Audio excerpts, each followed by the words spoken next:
میری طرف سے تمام دوستوں کو السلام علیکم۔ آج ہمارا سفر ہے جنوب مشرقی یورپ میں واقع ایک قدیم تہذیبوں کے حامل ملک رومانیہ کا، اور ہم رومانیہ کے بارے میں کچھ دلچسپ اور نیا جاننے کی کوشش کریں گے۔ لیکن ویڈیو کا باقاعدہ آغاز کرنے سے پہلے تمام نئے آنے والے ساتھیوں سے گزارش ہے چینل کو سبسکرائب کر لیں۔ تو چلیں سفر شروع کرتے ہیں۔ رومانیہ 2,30,391 مربع کلومیٹر رقبے کے اعتبار سے دنیا کا 82واں بڑا ملک اور یورپی یونین کا 8واں بڑا ملک ہے۔ لگ بھگ 2 لاکھ کی آبادی کے ساتھ رومانیہ دنیا بھر میں 59 نمبر پر، جبکہ یورپی یونین میں 7ویں نمبر پر شمار ہوتا ہے۔ رومانیہ کی تاریخ کی بات کریں تو رومانیہ میں انسانی زندگی کے آثار 42,000 سال پہلے تک کی زندگی کے ملتے ہیں۔ دنیا کی سب سے پہلی لکھائی بھی رومانیہ میں رہنے والے لوگوں کی طرف سے سامنے آئی تھی۔ مختصر بات، رومانیہ پر 8ویں صدی عیسوی میں ہنگیرین کے لوگوں نے حملہ کرتے ہوئے اسے ہنگیرین سلطنت کا حصہ بنا دیا تھا۔ 11ویں صدی عیسوی میں ولاچین، کومان اور ازبیس لوگوں نے تھوڑا عرصہ سے اس خطے پر حکومت کی، یہاں تک کہ اسے پرنسپیلٹی آف ٹرانسلوانیہ کا حصہ بنا دیا گیا۔ 14ویں صدی عیسوی میں جب ولاچیا کی سرحدیں سلطنت عثمانیہ سے ٹکرانے لگیں، ولاچیا جو اس وقت رومانیہ کا ایک اہم حصہ شمار ہوتا تھا، سلطنت عثمانیہ کی نظروں میں آ گیا۔ 16ویں صدی عیسوی میں ولاچیا اور مالدوویا یہ سلطنت عثمانیہ کا حصہ بن چکے تھے، اور رومانیہ لوگوں کی زندگی اب عام شہریوں جیسی بن چکی تھی، کیونکہ سلطنت کا مکمل کنٹرول آپ مسلمان حکمرانوں کے پاس آ چکا تھا۔ ولاچین انقلاب کے بعد کئی بار رومانین کے لوگوں نے آواز اٹھائی، مگر عظیم سلطنت عثمانیہ کے آگے ان کی ذرا بھی نہ چل سکی۔ 1877 میں جب ترکش سول وار کا آغاز ہوا تو اس کے اگلے ہی سال یعنی 1878 میں رومانیہ کو ایک آزاد سلطنت کے طور پر دنیا کے سامنے پیش کیا گیا، لیکن آزادی کے موقع پر ہونے والے ایک معاہدے میں رومانیہ کے 3 حصے رشیا کے حصے میں چلے گئے تھے، لیکن 1 دسمبر 1918 کو ٹرانسلوانیہ اور رومانیہ کے درمیان اتحاد پایا، دونوں ایک ہی ملک بن گئے تھے۔ پہلی جنگ عظیم میں رومانیہ نے کسی بھی طرف سے جنگ نہ کی، لیکن دوسری جنگ عظیم میں سوویت یونین کی بے لگام مداخلت کو روکنے کے لیے رومانیہ کی فوج میدان میں اتری، تو نتیجے میں اسے اپنے کئی علاقے گنوانے پڑے۔ رومانیہ کے بارے میں اگر دلچسپ حقائق کی بات کی جائے تو رومانیہ 2004 سے نیٹو کا مستقل رکن بنا۔ رومانیہ نے جون 1993 میں ہی یورپی یونین کے اتحاد کے لیے اپلائی کر دیا تھا، مگر اسے یورپی یونین کا مستقل رکنیت جو ہے وہ 2007 کو حاصل ہوئی تھی۔ رومانیہ کی کرنسی کو رومانی لیو کہا جاتا ہے۔ ایک رومانی لیو پاکستانی 36.31 روپوں کے برابر ہے۔ رومانیہ کا کالنگ کوڈ +40 ہے۔ اگر وقت کی بات کی جائے تو وقت کے لحاظ سے رومانیہ پاکستان سے 3 گھنٹے پیچھے ہے، اور رومانیہ کی سرحدیں سربیا، بلغاریہ، ہنگری، یوکرائن اور مالدووا جیسے ممالک اور دانوب ڈیلٹا اینڈ بلیک سی جیسے سمندروں سے ملتی ہیں۔ بخارسٹ رومانیہ کا دارالحکومت ہے، جو 228 مربع کلومیٹر رقبے کے لحاظ کے ساتھ رومانیہ کا سب سے بڑا اور قدیم شہر ہونے کا بھی اعزاز رکھتا ہے۔ 22 لاکھ افراد کی آبادی کا حامل یہ شہر رومانیہ کا سب سے بڑا جبکہ یورپی یونین کا چھٹا سب سے بڑا آبادی والا شہر شمار ہوتا ہے۔ رومانیہ لاطینی زبان کا لفظ ہے جس کے معنی روم کے شہری ہونا ہے۔ رومانیہ میں موجود پارلیمنٹ دنیا کا سب سے بڑا انتظامی پارلیمنٹ ہونے کا بھی اعزاز رکھتا ہے۔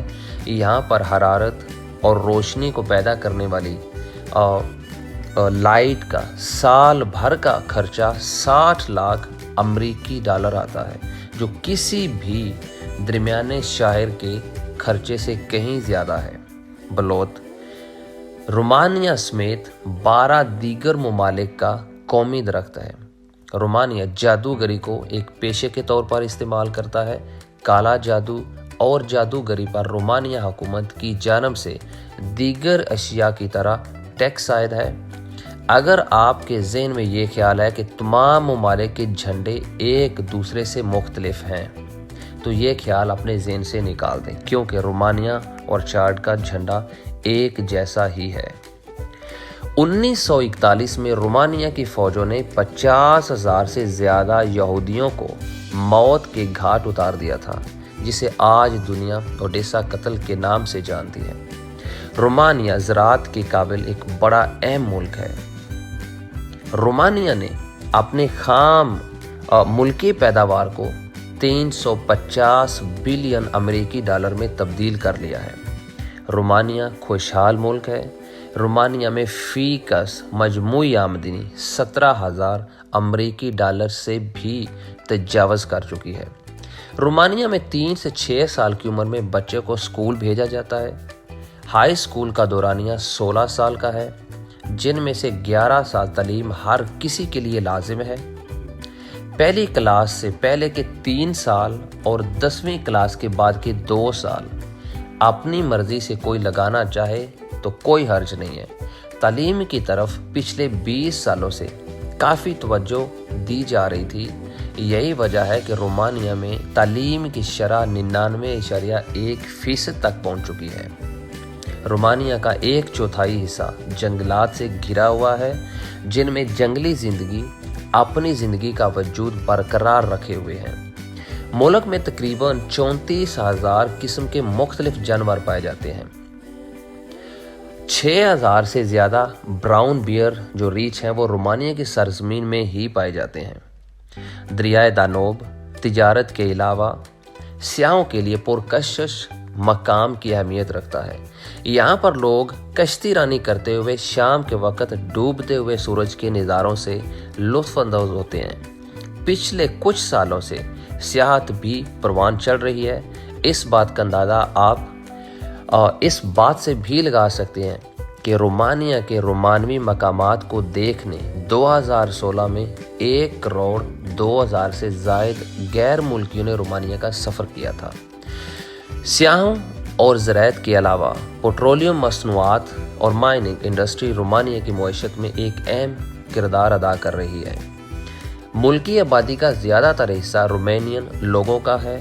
دوسرے نمبر پر ہنگیرین لوگ آتے ہیں اور ایک چھوٹی سی تعداد ویلاگز اور رومن لوگوں کی بھی ہے۔ اگر مذاہب کی بات کی جائے تو رومانیہ ایک سیکولر اسٹیٹ ہے۔